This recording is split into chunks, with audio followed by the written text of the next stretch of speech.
Bueno, hermanos, vamos a continuar ahora con nuestro estudio, nuestra segunda parte. Habíamos quedado en el tema que tiene que ver con el equipamiento de los miembros de las iglesias locales para el cumplimiento de esta misión del discipulado de las naciones, y que, como les había dicho, es el que está descrito en Efesios capítulo 4 versículos del 11 al 14. Y es importante entender que aquí hay una distinción entre los roles funcionales de los miembros de la comunidad dotados con dones de enseñanza y liderazgo. Eso es una cosa. Y las funciones de los demás miembros, la cual está descrita como la obra del ministerio. ¿Ok? Entonces, aquí hay dos cosas que debemos tener cada una puesta en su respectivo lugar, pero vamos a explicarlo para que ustedes lo puedan entender. Vamos a ver el texto de Efesios 4 del 11 al 14, vamos a leerlo. Dice: y él mismo constituyó a unos apóstoles, a otros profetas, a otros evangelistas, a otros pastores y maestros, a fin de perfeccionar a los santos para la obra del ministerio, para la edificación del cuerpo de Cristo, hasta que todos lleguemos a la unidad de la fe y del conocimiento del Hijo de Dios, a un varón perfecto, a la medida de la estatura de la plenitud de Cristo. Y el pasaje termina en el versículo 14. Para que ya no seamos niños fluctuantes. Si eso anterior no se hace así, entonces hay un problema. Para que no seamos niños fluctuantes, llevados por doquiera de todo viento de doctrina, por estratagema de hombres que para engañar emplean con astucia las artimañas del error. Este texto tiene muchos detalles importantes y es común que muchos no lo entiendan, ni yo mismo lo entendía apropiadamente. ¿Por qué? Por la influencia, hermanos, por la influencia de la espiritualidad dualista, pietista reinante. Aquí vemos que el modelo bíblico para el funcionamiento interno de la iglesia local, es decir, la función de los líderes y la función de los miembros, está plenamente definido. ¿Ok? Líderes, miembros, son dos cosas diferentes. Y en este texto está establecido. Los líderes, mejor dicho, los auténticos líderes, han sido constituidos por Jesucristo a través de la elección de los miembros para edificar a los miembros, es decir, a los santos, lo dice el texto. ¿Para qué? Para la obra del ministerio. Eso quiere decir que el ministerio de la iglesia local es en su mayor parte una responsabilidad de los miembros, los que se sientan en los bancos durante el culto público, no de los que se paran en el púlpito para enseñar y dirigir. Sé que acabo de decir algo que a lo mejor a muchos les resulta una bomba. ¿Qué es esa obra del ministerio? Muchos se caen acá, mis hermanos, muchos se caen acá y minimizan el verdadero sentido del texto. Minimizan la agenda de Dios precisamente por la mentalidad dualista que está imperando en la gran mayoría de las iglesias locales. Quizás muchos piensen que esa preparación tiene que ver con el lugar que cada uno de nosotros deberá ocupar dentro de la iglesia local. Óigase bien, este ministerio de los miembros no es exclusivamente religioso o espiritual, sino que va mucho más allá. Este abarca todas las esferas de la vida, todas las áreas de la cultura, la espiritual, la mental, la emocional, la social, la económica, la política, la artística, la científica. Es justamente en esas esferas donde los miembros de la iglesia deben actuar como misioneros del reino de Dios y hacer discípulos. Tiene sentido, ¿verdad? La obra del ministerio es la que todos los miembros del pueblo de Dios, del nuevo pacto, estamos llamados, y para lo cual los líderes dotados por el Espíritu Santo deben equiparnos. Abarca la totalidad de nuestras vidas. O sea, el aspecto personal privado, el área familiar, la parte comunitaria, la esfera laboral, la civil, la esfera política. Este propósito de ser luz y sal en la sociedad no puede cumplirse a través de roles y funciones internas de la institución de la iglesia. No puede. Es el universo de roles sociales y vocacionales donde debe cumplirse el propósito de Mateo 5, 13, 16, de ser sal y luz. Ya que aquí estoy hablando de llamado, es interesante que puntualicemos algunas cosas aquí. Desde Adán y Eva hasta el presente, Dios viene llamando a la gente a una relación cara a cara con Él y a contribuir con cada asignación personal a la extensión del reino de Dios. Nuestra llamada es ante todo a la salvación. Ahí estamos claros. Reconciliación con Dios. Esta es una llamada fundamental a la que todos los creyentes deben responder. Pero la llamada segunda, específica para cada creyente, es su vocación, es su ocupación. Cada creyente es llamado a desempeñar un rol singular en la extensión del reino de Dios. Y ahí somos bastante diferentes los unos de los otros. Como entendieron los reformadores, por allá del siglo XVI, el llamamiento de Dios no está fragmentado, es global, es integrador, es comprensivo. Abarca todo nuestro ser y la realidad entera. Por desgracia, la iglesia actual está presentando, por lo general, una llamada truncada, estrecha, espiritualmente inclinada. Una llamada exclusiva a la salvación del alma por la eternidad. Como miembros del cuerpo de Cristo, necesitamos que se nos recuerde que la llamada de Dios involucra al hombre total y todas sus relaciones. Comprende su corazón, su mente, alma y su fuerza. Comprende su relación con Dios, con su prójimo y con la creación. Como dice el conocido Os Guinness, que la llamada es la premisa de la existencia cristiana. Significa que todos, en todas partes y en todas las cosas, cumplen su vocación en respuesta a la llamada divina. Las escrituras nos revelan que luego de recibir la llamada para entrar al reino, a cada creyente le toca cumplir una función especial para manifestarlo y extenderlo. Hemos sido redimidos para trabajar y ese trabajo en un contexto amplio abarca desde la obra espiritual a las obras de servicio y a las obras de compasión, a las obras comunes encomendadas al hombre en el mandato cultural. Debemos cuidarnos de no reducir la palabra obras a un estrecho sentido espiritual. Entonces la misión de la iglesia es el discipulado de las naciones. Esa es la misión de la iglesia. Ser testigo, discipular a las naciones. Y esto se trata de la transmisión del modo de ver el mundo de la tradición judeocristiana. Es decir, dar a conocer una cosmovisión bíblica, darla a conocer. Y eso tiene un producto premium, óigase bien, que es la salvación de las personas, pero tiene subproductos también, que son el mejoramiento en todas las esferas de la vida de las sociedades. Las iglesias que están comprometidas con esta amplia agenda continúan trayendo individuos a Cristo, pero también llevan el shalom de Dios a sus comunidades. Gary North y Gary DeMar, son dos buenos autores, no lo pueden decirme de mejor manera. Dios ha dado a la comunidad cristiana una responsabilidad enorme en la historia, mucho mayor que predicar un evangelio de salvación y sanación o restauración de manera individual. El evangelio que se predica debe aplicarse a todos aquellos ámbitos de la vida que hayan caído en infracción por el pecado y que por tanto hayan sufrido sus efectos letales.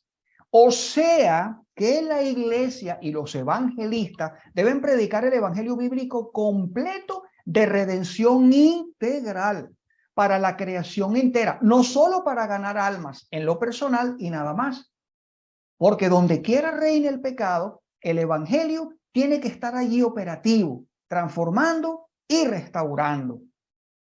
Dios ha fijado a su pueblo ciertos requisitos para las tareas terrenales de edificar su reino, que es integral, no es estrecho.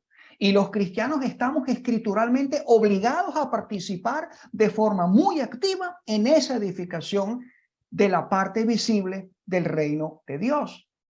¿Por qué la iglesia no ha transformado al mundo a su alrededor? ¿Por qué?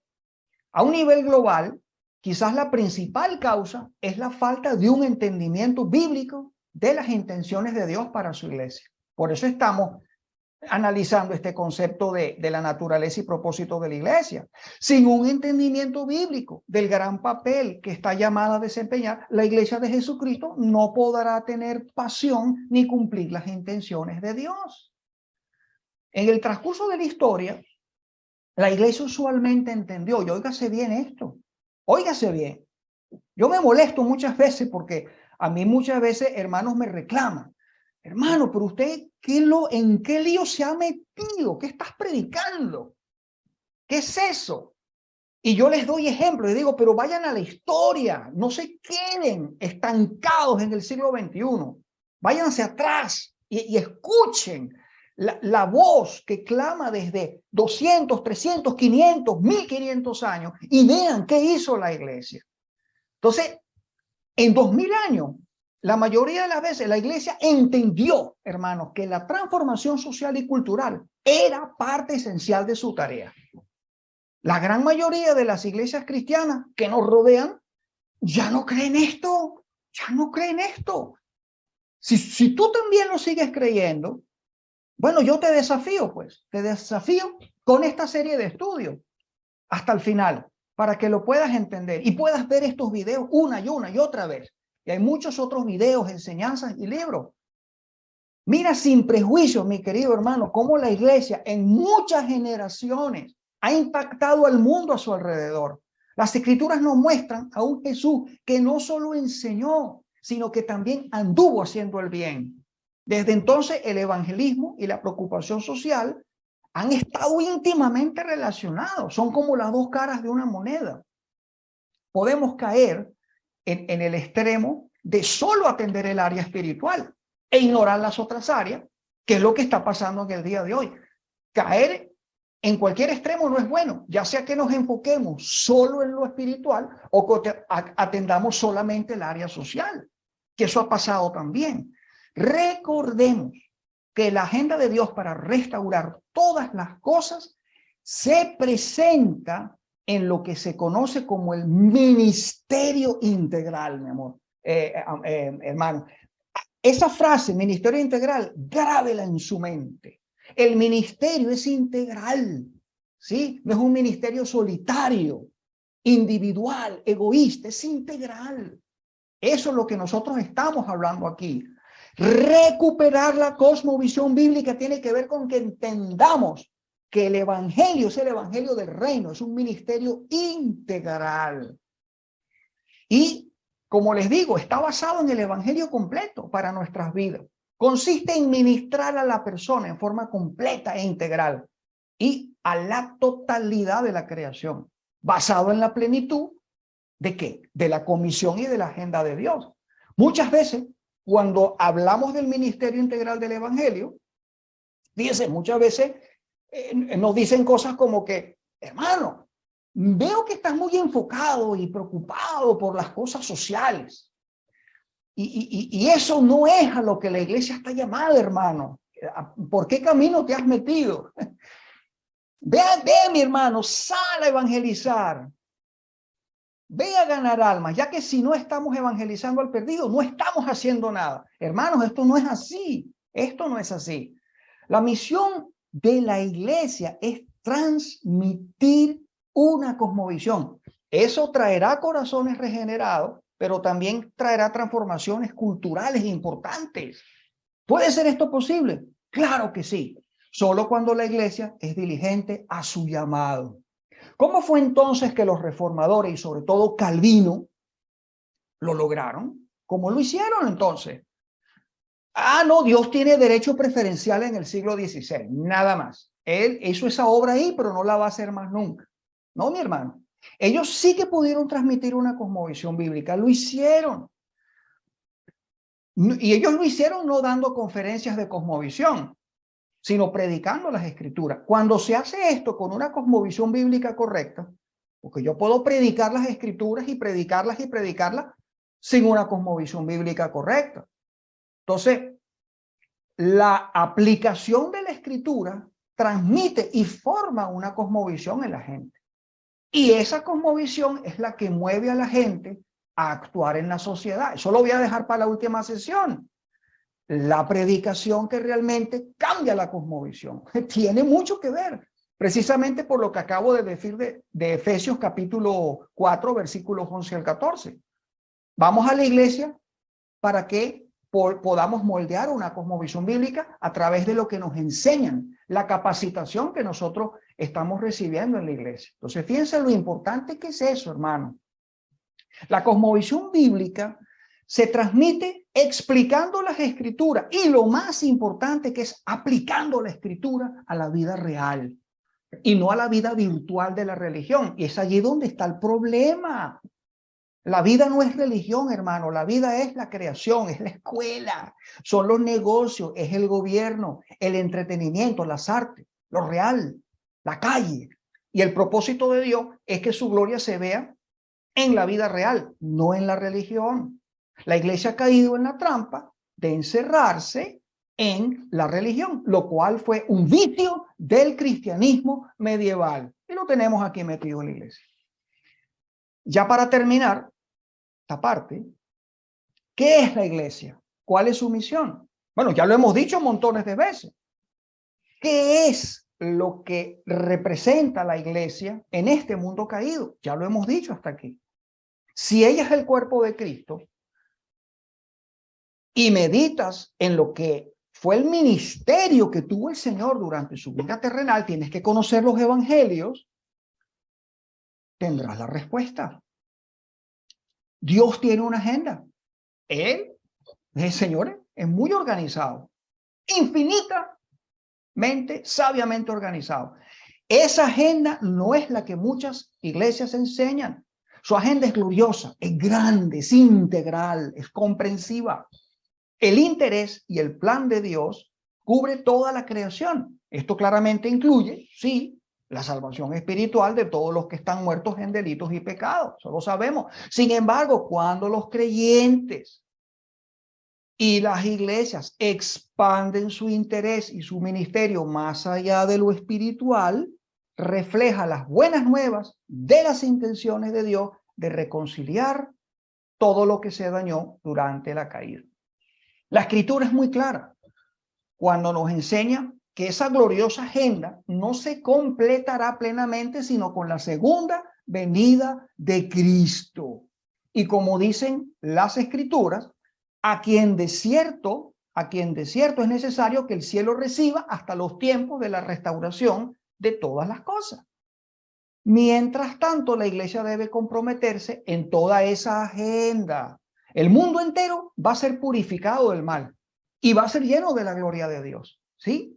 El alcance del trabajo redentor de Dios comprende, mis hermanos, toda la creación, incluyendo la humanidad, todas las relaciones y la mayordomía de toda la creación. Y bueno, finalmente, para terminar con este primer punto de la naturaleza y misión de la iglesia, que ha sido pues casi toda la sesión de hoy, quiero compartir con ustedes algo que conseguí en la web y que me pareció perfecto para acoplarlo en esta parte de la clase. Hay una distinción entre el reino de Dios y la iglesia. La iglesia es un gobierno establecido por Dios, encomendada con el ministerio de la palabra y los sacramentos, mientras que el reino es todo lo que los cristianos están haciendo en el transcurso de sus vidas, su influencia en el mundo y los efectos de esa influencia en otros. Es como un pueblo, imagínense ustedes un pueblo en Europa o un pueblo en Sudamérica, donde existe una catedral en el centro del poblado, ¿sí? Imagínense, eso es muy típico de los pueblos. En el centro del pueblo, ahí está una catedral, una iglesia, ¿sí? Bueno, eso es la iglesia. La analogía es para explicar que eso es la iglesia, lo que está en el centro. El pueblo alrededor es el reino de Dios. Las personas vienen a la iglesia una vez por semana para ser instruidos, discipulados, exhortados, bautizados, según sea el caso, y después vuelven al reino a trabajar en su taller de, qué sé yo, reparación de bicicleta, en su abasto, en su negocio, su zapatería, su oficina. No queremos que la iglesia, obviamente, esté a cargo de talleres de bicicleta, por ejemplo. No queremos que la iglesia se encargue del tratamiento de las aguas o que esté a cargo de las Fuerzas Armadas. La iglesia tiene el ministerio de la palabra y los sacramentos, pero los cristianos deben salir de la iglesia capacitados por aquellos que tienen precisamente el don de la enseñanza y que deben preparar a los miembros de la iglesia para la obra del ministerio. Entonces ellos deben salir y ser soldados, abogados, doctores, enfermeras, madres, padres, esposos, esposas, profesores, etcétera, etcétera, etcétera. Ellos hacen el trabajo del reino día a día. Bueno, habiendo visto el tema de la naturaleza y misión de la iglesia y la importancia de tener, ojo, de entender correctamente estas dos dimensiones, lo cual nos permite tener una cosmovisión bíblica bien balanceada y coherente. Vamos a pasar ahora al segundo punto del día de hoy y que tiene que ver con la iglesia a lo largo de la historia. Nosotros vamos a ver ahora, hermanos, un tema extraño, un tema raro, un tema que no es, digamos, algo que se escucha hablar con frecuencia. Nosotros vamos a ver ahora los paradigmas o modelos de iglesia a lo largo de la historia. Hermano, ¿qué es esto? ¿De qué se trata? Quizá algunos se estén preguntando eso. ¿Cómo es eso que hay varios modelos de iglesia a lo largo del tiempo? Yo no entiendo eso. ¿Acaso no es una iglesia que se fundó el día de Pentecostés? ¿Qué queremos decir con este tema? ¿Es que acaso me estoy refiriendo a las diferentes denominaciones que hay? ¿Es importante que hablemos de este tema? Hagámonos unas cuantas preguntas. ¿Existen algunas diferencias entre la iglesia primitiva, recién nacida en el siglo I, y la iglesia de nuestros tiempos? ¿Qué si comparamos esa primera iglesia y la de ahora con la iglesia que existió en la Edad Media o la iglesia del siglo XVI, durante la época de la Reforma? Pues hermano, déjeme decirle que claro que hay diferencias. ¿Por qué existen esas diferencias y qué nos indican? Esa es una pregunta interesante. Para un creyente genuino, hermanos, y que quiere conocer bien a su Dios, acuérdense que un propósito grande que debe tener el creyente es conocer a su Dios. Tenemos que conocer a nuestro Dios y actuar en consecuencia. Bueno, para nosotros, no solamente para un cristiano coherente, no es lo más, o sea, lo único importante, el libro de Dios, las Santas Escrituras, la Biblia. Claro que es importante, pero también el libro de la creación. Yo tengo que ver, yo tengo que analizar el mundo que me rodea. Ese es un libro. Dios nos está hablando con su mensaje, con sus señas a través de la creación. Pero también hay otro libro que yo debo tener a la mano y es el libro de la historia, porque Dios también habla por medio de ese libro, el libro de la historia. Ciertamente la historia funciona como un tipo de revelación. ¿Sabían esto, mis hermanos? Esto es así porque, ¿por qué? Porque Dios va manejando la historia y va dejando un caminito, un rastro que nosotros podemos estudiar. En el siglo XXI ya tenemos 20 siglos, 2000 años de historia acumulada de cristianismo, gobernado ¿por qué? Por la providencia de Dios. No es cualquier cosa. Dios nos ha estado comunicando algo. Y en esa trayectoria hay un récord que nosotros podemos analizar. Entonces, la historia del mundo es un medio de revelación de Dios, traída a nosotros por medio de su gobierno providencial. Dios está gobernando Lo vimos en Colosenses 1, 15 al 20. Está gobernando. Es decir, lo que Dios permite que suceda y lo que se limita que no suceda. Son enseñanzas para nosotros si las sabemos discernir. Esto es vital. Dios nos ha dado su palabra, nos ha dado el Espíritu Santo que nos asegura la perseverancia en la fe. También nos ha dado la sabiduría para todas las cosas de la vida. Los humanos somos, tú y yo, mis hermanos, somos criaturas con responsabilidad. Dios entonces nos pone las tareas y nos dice que nos encarguemos de hacerlas. Dios nos ha dado sus principios a través de su palabra y la guía del Espíritu Santo, y nosotros tenemos que organizar, bueno, las comunidades locales, las iglesias locales o asambleas, ¿sí? Las cuales hay que gobernar bíblicamente, hay que diseñar sistemas de administración de todas las iglesias locales para que cumplan sus propósitos, entre otras cosas. Pero esa tarea ¿de quién es? Dios manda un ángel para que nos monte una iglesia local. No, eso lo tenemos que hacer nosotros. Dios no lo va a hacer. Él nos da los principios. Es una responsabilidad nuestra. Entonces, a través de la historia, eso ha permitido que los cristianos prueben o desarrollen diferentes modelos o paradigmas de iglesia, por así decirlo. Pero son decisiones humanas utilizando los dones que Dios nos ha dado. Es decir, que en su trayectoria histórica, la Iglesia de Jesucristo ha aplicado en su manera de funcionar, consciente o inconscientemente, varios modelos o paradigmas de referencia. Y de eso se trata precisamente este segundo punto. Recordemos que la Iglesia va paralela al desarrollo histórico de la humanidad. Y cada época de la historia, bueno, ha tenido sus problemas particulares, sus necesidades, muchas preguntas que responder. El pueblo de Dios tiene un rol protagónico y directivo en todo este proceso. ¿Por qué? Por lo que dice la Biblia, mis hermanos. Porque es columna y baluarte de la verdad. Es la sal de la tierra, es la luz del mundo. Y no se puede quedar callado, la iglesia, el pueblo de Dios, ante el avance del mal. Siempre tú y yo estamos llamados como iglesia a estar a la ofensiva, trabajando para el reino de Dios, para que vaya avanzando en este mundo. Muchos errores en la historia de la iglesia se han cometido tratando de proteger a la iglesia de sus enemigos. Claro que hay enemigos y la iglesia, tratando de defenderse, ha cometido errores.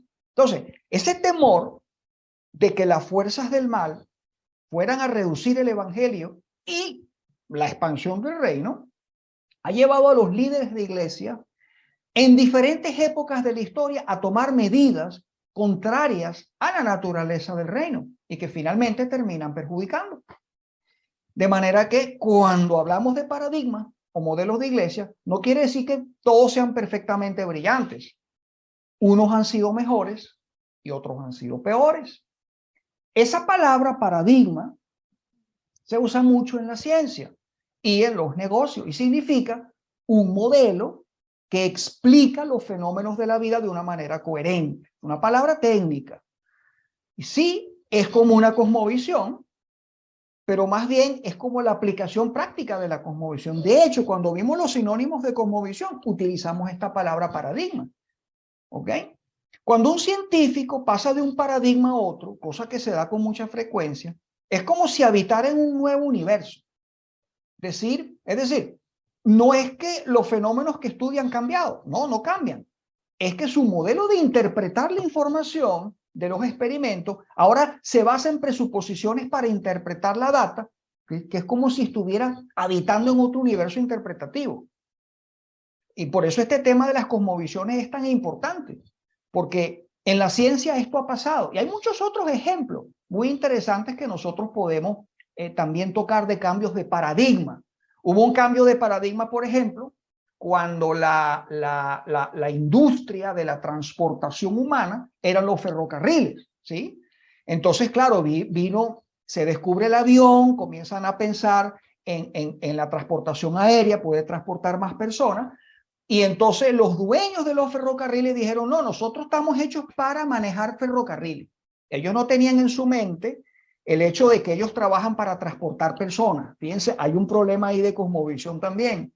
Y llegó la empresa, llegaron los aviones y sustituyó indefectiblemente a la empresa o a la industria de ferrocarriles. Entonces, obviamente, ahí hubo un cambio de paradigma. Y hay otros ejemplos muy interesantes que nos pueden ayudar a nosotros a entender. Bueno, un paradigma, para dejar esto bien claro, este concepto, un paradigma es el filtro a través del cual vemos la realidad. ¿Se dan cuenta? Es una cosmovisión, es lo mismo.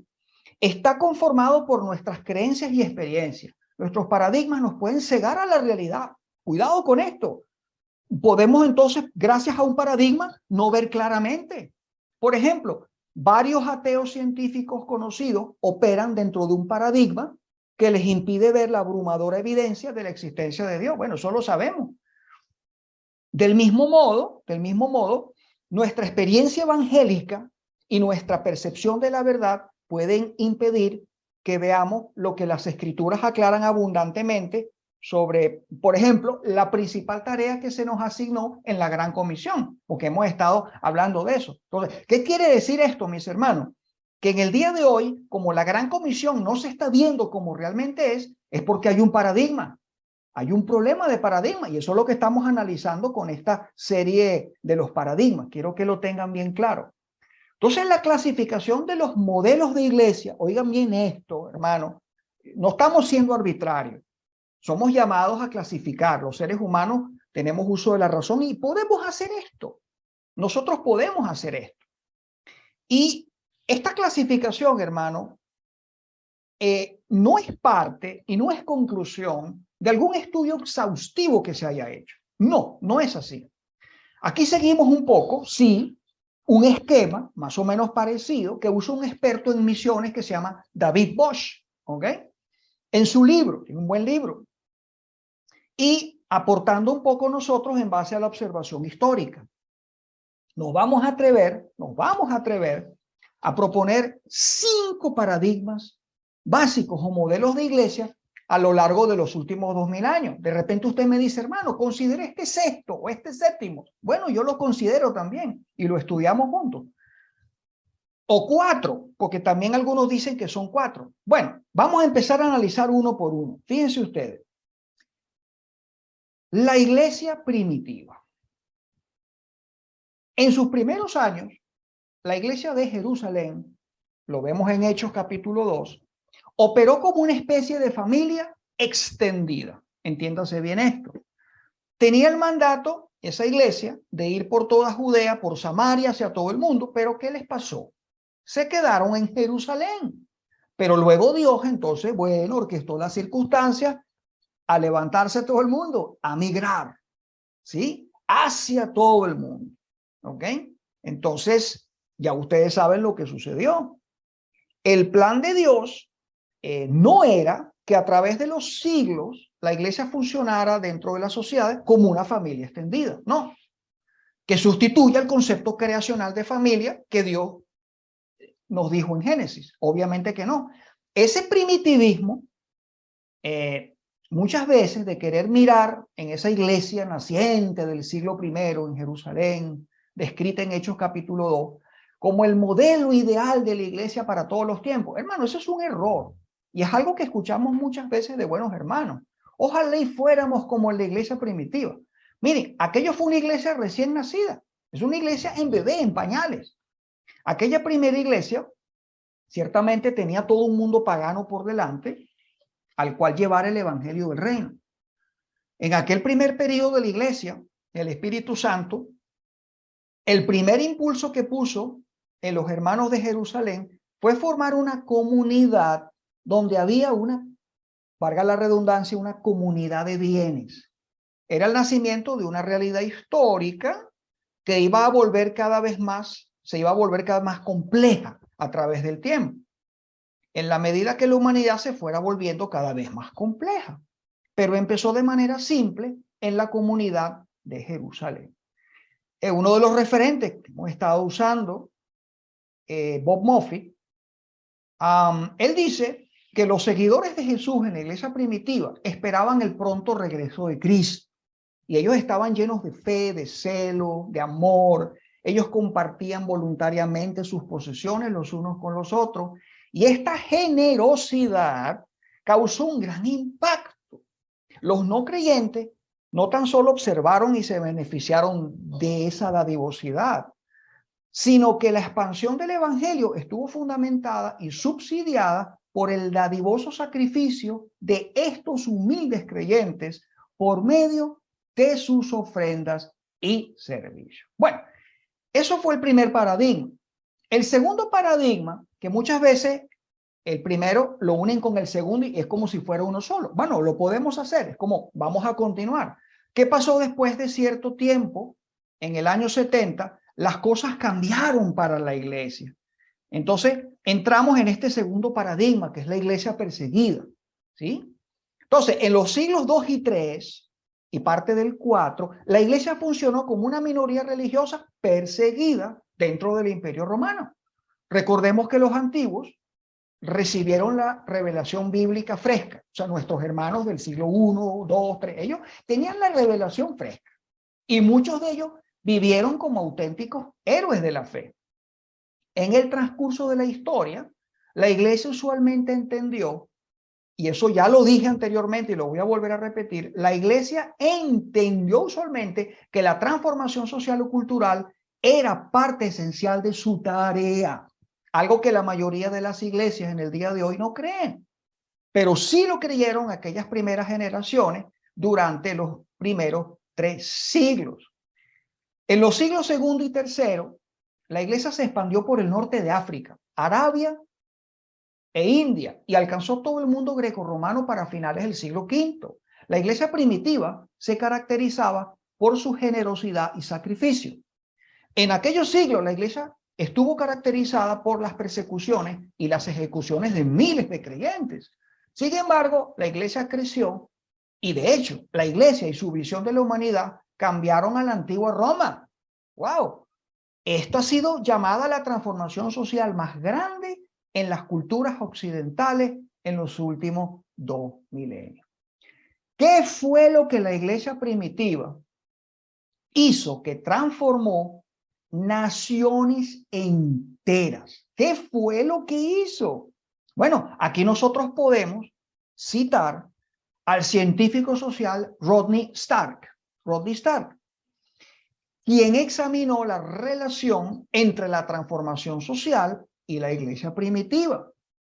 Encontró que este pequeño grupo de cristianos había introducido en el mundo romano una nueva visión de la humanidad, especialmente 7 creencias y prácticas de la iglesia primitiva impactaron la sociedad romana y eventualmente al mundo. Stark descubrió estas 7 creencias y prácticas, o sea, esta nueva visión de la humanidad al analizar los registros históricos y los documentos de esta época. No obstante, fíjense ustedes, todos son principios bíblicos.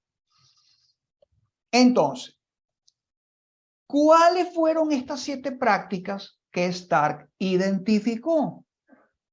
En primer lugar, los cristianos tienen un Dios que ama a aquellos que lo aman a Él. En segundo lugar, el Dios de los cristianos enseña a aquellos que lo aman a que amen a todas las demás personas. En tercer lugar, el cristianismo tiene una cultura libre de diferencias étnicas y clase. En cuarto lugar, vemos que el Dios de los cristianos es un Dios de misericordia, el cual también demanda misericordia. Quinto lugar, en el cristianismo los hombres han de amar a sus esposas como a sí mismos. En sexto lugar, los cristianos rechazaban la práctica romana del aborto y del infanticidio. Y en séptimo lugar, los cristianos aman a otros a pesar de riesgos personales. Claro, es muy interesante desarrollar estos 7 puntos. Yo los invito que vayan al libro de Bob Moffett, Si Jesús fuera alcalde. Al principio del libro, uno de los primeros temas, la iglesia transformando la cultura, creo que es, allí lo van a ver cada uno de estos puntos desarrollados. Es impresionante, hermano. Háganlo, léanselo. Bueno, ¿qué es lo que nosotros vemos aquí? ¿Qué es lo que estamos viendo nosotros? Definitivamente la iglesia transforma a través del estilo de vivir de los creyentes y sus acciones. No tanto por su teología, por su doctrina o por su recitar la palabra de Dios. Más bien es por encarnar la palabra de Dios. El mensaje, hermanos, es el mensajero. Esto es lo que vamos a ver a través de todas las edades. Cuando la iglesia cristiana realmente hizo impacto en la cultura y transformó en una alineación con los principios del reino de Dios, fue por el estilo de vida de los creyentes. El Imperio Romano podemos decir que fue conquistado por el cristianismo. En un principio, por la obra apostólica de los primeros cristianos liderizados por Pablo. Estamos hablando del siglo I, quien tuvo su propio equipo misionero, su propio equipo apostólico. Los creyentes transformaron la cultura del Imperio Romano y fíjense que posteriormente lo hicieron con la cultura de los bárbaros, que a su vez luego se convirtieron en los que destruyeron al Imperio Romano. ¿Y cómo lo hicieron? Con su estilo de vida. Y no fueron muchos en número. Crecieron debido a su estilo de vida y como les mencioné, ya para el siglo IV, el cristianismo se establecía como la religión oficial del Imperio Romano y las religiones paganas no se aceptaban. Luego, unos 70 años más tarde, cuando se establece el cristianismo, ya hablando del siglo IV, año 300 y pico, después de Constantino, se establece el cristianismo como religión oficial del Imperio Romano en el siglo IV. Y allí la iglesia comenzó a operar como un departamento religioso del imperio. Y los líderes, sus líderes de la iglesia se convirtieron en funcionarios del imperio. Y es así como entramos en el próximo paradigma de la iglesia, que es la iglesia imperial. Entonces, ¿qué es lo que vemos aquí? A partir del siglo V, con la decadencia del Imperio Romano de Occidente y el auge del poder del obispo de la diócesis de Roma, la iglesia adoptó el paradigma o modelo de un imperio, con la pretensión de que los poderes políticos, económicos y militares de la época le estuviesen sujetos. Este modelo siguió siendo la perspectiva ministerial del cristianismo durante toda la Edad Media, hasta la Reforma Protestante del siglo XVI. Además, esta sigue siendo la filosofía del catolicismo romano contemporáneo. Para el año 381, el cristianismo fue declarado como la religión oficial del Imperio Romano, y para el 392, ya llegando al siglo V, el cristianismo tenía apoyo estatal de los recursos. Constantino, que era el emperador del imperio, él pasó a ser el sumo pontífice de la iglesia. Qué locura, ¿no? De manera que el representante de la iglesia pasó a ser el emperador, porque era él el que tenía mayor rango social y político. Entonces, allí empezó una fusión entre el cristianismo y el poder político, que es la base del desarrollo de lo que nosotros conocemos hoy en día, pues, como la Iglesia Católica Romana. Los líderes de la iglesia, fundada por Jesucristo, ejercieron definitivamente un juicio muy defectuoso en ese momento. Ellos comenzaron a ser los funcionarios del imperio, a tener salario, a tener privilegios por encima de la población normal, lo cual, bueno, es un producto de la seducción de los bienes materiales que hay en este mundo. En ese momento la iglesia se corrompió. De manera que lo que surgió fue una iglesia que se convirtió a lo largo de los siglos en un poder político más que religioso y con más orientación hacia los recursos económicos que a los recursos espirituales. Y esto cambió la química de lo que es el testimonio de los cristianos. Y ya el cristianismo no pasó a ser tan puro, porque comenzó a imponerse sobre la población. Y bueno, se fueron agregando muchas creencias paganas, originando así un cristianismo sincretista, una mezcla que junta las costumbres paganas con las cristianas para darle alcance de dominio social y político a la iglesia, lo cual era su objetivo. No era tanto la creencia en sí, sino atrapar a las personas para que el cristianismo estaba centrado en la iglesia institucional, no en Jesucristo.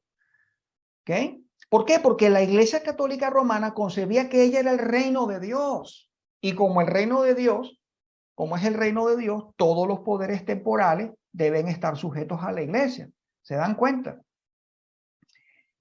Una característica que se transmitió a la sociedad durante este largo tiempo medieval de hegemonía de la Iglesia católico romana fue la idea de jerarquía, es decir, la idea de la opresión de seres humanos que son mejores que otros, lo cual es contrario a las escrituras. Recordemos, aquella iglesia era en sí, era jerárquica, claro, después del siglo IV ya era una iglesia jerárquica. Ese concepto de jerarquía que esta iglesia le transmite a la sociedad europea, fíjense lo importante que es la iglesia, venía de una falsa creencia derivada de creencias paganas de que Dios, para gobernar su creación, utiliza seres creados en una cadena llamada la cadena de los seres. Es una idea pagana completamente diabólica. ¿Qué quiere decir esto? Que Dios, para hacer su voluntad, Él la transmite a través de seres que ha creado, y de allí que aquella sociedad, por eso tenía una estructura de reyes, nobles, señores feudales, etcétera, etcétera, a través de los cuales la voluntad de Dios se hacía. De la misma manera vemos que dentro de aquella iglesia existían y sigue existiendo, bueno, la figura del papa, la de los cardenales, obispos, arzobispos, sacerdotes, etcétera, etcétera. En pocas palabras, aquella iglesia modeló una cultura. Fíjense ustedes, esa iglesia, con esa cadena de los seres, con esa idea de la jerarquización, modeló una cultura. ¿Lo sigue haciendo ahora, mis hermanos? Lamentablemente creo que sí. La Edad Media tiene muchísimos detalles, ¿vale? Muchos. Pero creo que algo importante que debe ser destacado dentro de este paradigma, acuérdense, Dios no ha perdido. Dios nunca se deja sin testimonio. Y debemos mencionar aquí, dentro de este paradigma o modelo de iglesia, algo que brilló. Y debemos recordarlo. Y fue el movimiento monástico. Antes de Constantino, muchos cristianos ya decidieron retirarse a los desiertos, a lugares solitarios, a tener un estilo de vida más cristiano, ¿no? Ya que estaban en total desacuerdo pues, con la manera de vivir de los que estaban en autoridad, de ese clero de los obispos, por su sometimiento a los poderes imperiales. Estos hombres que se retiraron a los desiertos fueron los precursores de las órdenes monásticas. Ahora, eso viene después. Tuvieron una labor muy importante, sí, importantísima. Cuando usted estudia esos movimientos a lo largo de la Edad Media, usted se va a quedar con la boca abierta, mis hermanos. Ellos hicieron algo maravilloso en lo que fue la reconstrucción de la sociedad cristiana europea, que había colapsado bastante gracias a las invasiones bárbaras. Algo interesante notar aquí es que la labor evangelizadora y misionera no la estaban llevando a cabo los obispos, sino las órdenes monásticas, celtas, por allá en Inglaterra, la benedictina a nivel continental. Son entonces las encargadas de construir naciones y civilizaciones cristianas. Es un hecho de que el movimiento monástico fue grandemente usado por Dios entonces para el avance del reino. Los monasterios y sus comunidades religiosas se convirtieron rápidamente en importantes elementos de la iglesia. Aunque en sus orígenes los monasterios fueron lugares dedicados a una vida santa y apartada, pasaron a ser centros de estudio, de copia y de enseñanzas, así como de preservación, traducción y duplicación de textos importantes, incluyendo, por supuesto, las Sagradas Escrituras. También se convirtieron en importantes centros para la obra misionera. En gran medida, la expansión del cristianismo por los pueblos de Europa fue debida a los monjes que viajaban por el continente, estableciendo monasterios en su recorrido. En siglos posteriores, las comunidades religiosas llevaron el evangelio por el resto del mundo, como cuando arribó el cristianismo al hemisferio occidental. Aunque en su teología, hay que entender esto, ellos no tenían la pureza teológica doctrinal que la Reforma logró desarrollar al volver a la sola Escritura. Pero a pesar de eso, ellos seguían estudiando la palabra. Ellos estudiaban su Biblia, la cual les daba cierta luz que los llevó a un cierto estilo de vida que tuvo un impacto espiritual e integral en sus comunidades. Recordemos, en esa época de la Edad Media hay un detalle muy importante, y es que ellos no tenían, como nosotros tenemos hoy, una copia de la Biblia, ya que la iglesia institucional la había prohibido para que las personas no tuvieran acceso a ella. Solo algunos altos miembros del clero la podían leer, y solo en latín. Por eso es que vemos que se cometieron por parte de creyentes tantos errores precisamente por la carencia de una doctrina. A manera de conclusión, lo que podemos decir es que, sin lugar a duda, el discipulado de las naciones fue llevado a cabo por aquellas comunidades apostólicas que fueron los monasterios, a pesar de todos sus problemas y limitaciones. Cuando la Edad Media llega a su fin, tanto la iglesia como la sociedad estaban listas para un cambio. Estaban listas para un cambio, y como siempre, a pesar de los puntos bajos de este periodo de la Edad Media, así como de otros periodos, Dios siempre se está moviendo en la historia, avanzando su reino, porque la historia es la historia de Dios, y Él nunca se ha dejado sin testimonio. El siguiente paradigma es el de la Reforma, ya para terminar. En este punto quisiera recordarles que la iglesia va paralela al desarrollo histórico de la humanidad, ya lo hemos dicho. Entonces, vamos a tener algunas transformaciones de cosmovisión en medio de ese avance histórico, y que pueden ser vistos como paradigmas dentro de esa cosmovisión, al punto de que cuando un paradigma dentro de la fe cambia, cambian tantas cosas que prácticamente hay que redefinirlo todo. El ambiente del cristianismo europeo estaba trayendo un nuevo paradigma, porque ese viejo paradigma de la Iglesia Católica de Roma de la Edad Media estaba ya desgastado y no respondía a las necesidades de las naciones europeas del siglo XVI.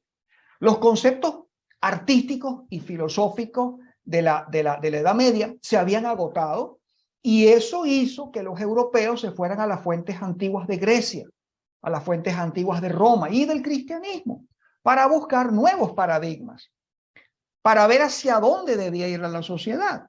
Europa del Norte se nutrió de los escritos cristianos de los padres de la iglesia y del humanismo cristiano, y Europa del Sur se nutrió de las fuentes griegas, de Roma y del Renacimiento. Las naciones del sur de Europa, como son Portugal, España, el sur de Francia e Italia, no abrazaron la Reforma de una manera plena, por lo cual permanecieron bajo el catolicismo romano y bajo un atraso cultural, social, político y económico que todavía en el día de hoy es manifiesto. No así las naciones del norte de Europa, donde la Reforma transformó primero a la iglesia y luego la cultura. Entonces, la Reforma, de manera sencilla, la podemos definir como un volver a la ley y al testimonio, es decir, un volver a la palabra de Dios. Entiéndase algo, y que sirva de amonestación para nosotros. Ojo con esto. Cuando la iglesia no sirve a los propósitos para los cuales Dios la ha puesto en una determinada época, Él simplemente crea las condiciones para que la iglesia tenga que ser transformada. Comenta Darrell Miller que en Europa la Reforma protestante del siglo XVI respondió al dualismo notorio en buena parte de la iglesia y a las formas de pensamiento humanista centradas en el hombre renacentista europeo a partir del siglo XIV, con una reafirmación y articulación de la cosmovisión bíblica. Reavivó la noción bíblica de vivir y trabajar consciente e intencionalmente en la presencia de Dios, es decir, coram Deo. Aunque Lutero creía que las buenas obras no podían hacer expiación por el pecado, esto no hacía más liviana la responsabilidad del cristiano de cuidar del pobre o de influenciar al mundo. Lutero enseñó que había dos reinos, el reino de Dios y el reino de este mundo, y los cristianos estaban involucrados en ambos reinos. Mientras tanto, tenemos que el reformador suizo Juan Calvino visualizaba a la iglesia como una pequeña sociedad dentro de una sociedad más grande, como un embrión de lo que representaba un nuevo orden. y total del mundo. Calvino predicaba frecuentemente acerca de las responsabilidades del cristiano en el necesitado y actuaba en ello. Una corriente principal de reformadores como Lutero y Calvino y también Ulrich Zwinglio desafió la cosmovisión dualista que se había infiltrado en la iglesia. Recuperó una concepción integral, la misma palabra, integral, bíblica, y reconoció que no hay tal dicotomía sagrado-secular. Ese es el dualismo, la dicotomía sagrado-secular. Si no hay solo una vida, mis hermanos, consagrada o no consagrada. O tu vida es consagrada o es o no consagrada. Lo que había sido considerado secular se entendía ahora relacionado con lo sagrado. No hay dudas entonces que en este nuevo paradigma hay una nueva visión del mundo, una nueva cosmovisión, con una visión más amplia de la salvación y del reino de Dios. La Reforma llamó a la iglesia a salir del templo para entrar en el mundo. Las enseñanzas de los reformadores sobre el trabajo provocaron una influencia pero tan intensa y duradera que dio en llamarse ética protestante. Ellos dejaron huella con sus frecuentes amonestaciones y una serie de principios económicos. Ellos fueron grabados en sus mentes, derribaron fortalezas de cosmovisiones falsas y vicios que de ellas manaban, mientras se inculcaban virtudes bíblicas en mentes y corazones. Las culturas fueron transformadas. Los reformadores del movimiento protestante reconocieron la importancia de la vida económica como ciudadanos del reino de Dios. Su enseñanza acerca de este tema crucial cambió el mundo.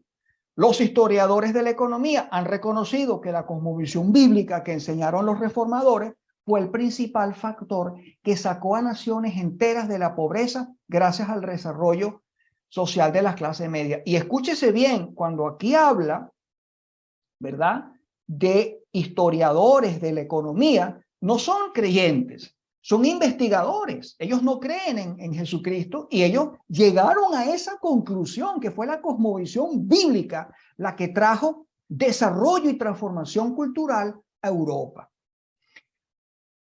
En las economías europeas, la gente fueron libres para llevar vidas muy distintas a las de los antiguos siervos y esclavos sujetos a sus amos, a disfrutar de más oportunidades y provocar un efecto importante en la vida de la nación. ¿Qué enseñaron los reformadores por lo que respecta a la vida pública que transformó las economías y las estructuras sociales del norte de Europa? Bueno, ya vimos que ellos abolieron el paradigma gnóstico de la vida perfecta, es decir, la esfera religioso sacra. Ese es el dualismo, hermano. Aquí está la definición. Ellos abolieron ese paradigma de que por un lado hay una vida religiosa perfecta, la esfera religiosa, el ir a la iglesia, leer la Biblia, la oración, y la otra esfera, la vida que ellos llaman la vida permitida, la vida secular o del ámbito físico, familia, trabajo, profesión, estudio, todo eso. Ellos abolieron la distinción que se había creado entre ambas esferas y que eso es lo que tenemos en el día de hoy. Para ellos la vida entera es sagrada y que se ha de vivir corandeo, o sea, delante de Dios. La reforma en general produjo un tipo de hombre y un tipo de mujer, pero en el calvinismo adquirió una densidad diferente. Por su fruto, vamos a poder entender de qué estamos hablando aquí. Ginebra se convirtió en el refugio de los perseguidos por la reforma. Ginebra influenció a una gran parte de Alemania, de Francia, de Holanda, de Reino Unido y de Estados Unidos. Cuando trazamos esa línea, son las naciones que más alto desarrollo humano han obtenido, no solamente económico, sino en términos también políticos y de libertades públicas. Este fruto humano que produjo la reforma, no podemos dejarlo a un lado. Definitivamente que esa transformación que sufrió la iglesia en aquel entonces produjo también una transformación en la cultura de las naciones. Y el fruto principal fue el carácter personal de los discípulos de Cristo. Ellos pasaron de ser las personas serviles y dictatoriales de la Edad Media a ser hombres y mujeres libres de conciencia, que solamente obedecían al señorío de Cristo y no a través de otros seres humanos que obedecían a las instituciones establecidas por Dios para el orden de la sociedad. Pero su conciencia, su mente, sus emociones, su voluntad estaba solamente comprometida con el Señor Jesucristo. Esta es la verdadera libertad de la que habló nuestro Señor Jesucristo cuando les dijo a sus discípulos que la verdad los haría libres. Aquel nivel de libertad es la base de la transformación cultural lograda y que se dio fundamentalmente en las naciones de Europa del Norte durante la Reforma. ¿De qué estamos hablando aquí? Bueno, de Suiza, Alemania, la misma Francia, parte de Francia, con el movimiento hugonote. Hablamos de los Países Bajos, Holanda, Dinamarca. Hablamos de Reino Unido, de los países nórdicos, Noruega, Suecia, Finlandia, y lo que fue la proyección hacia Estados Unidos y Canadá, y luego la expansión del luteranismo en tierras escandinavas. Y no deja de ser notorio para nosotros que son precisamente esas naciones donde vamos a encontrar los mayores niveles de desarrollo. Es increíble, por eso es que tenemos que ver la historia.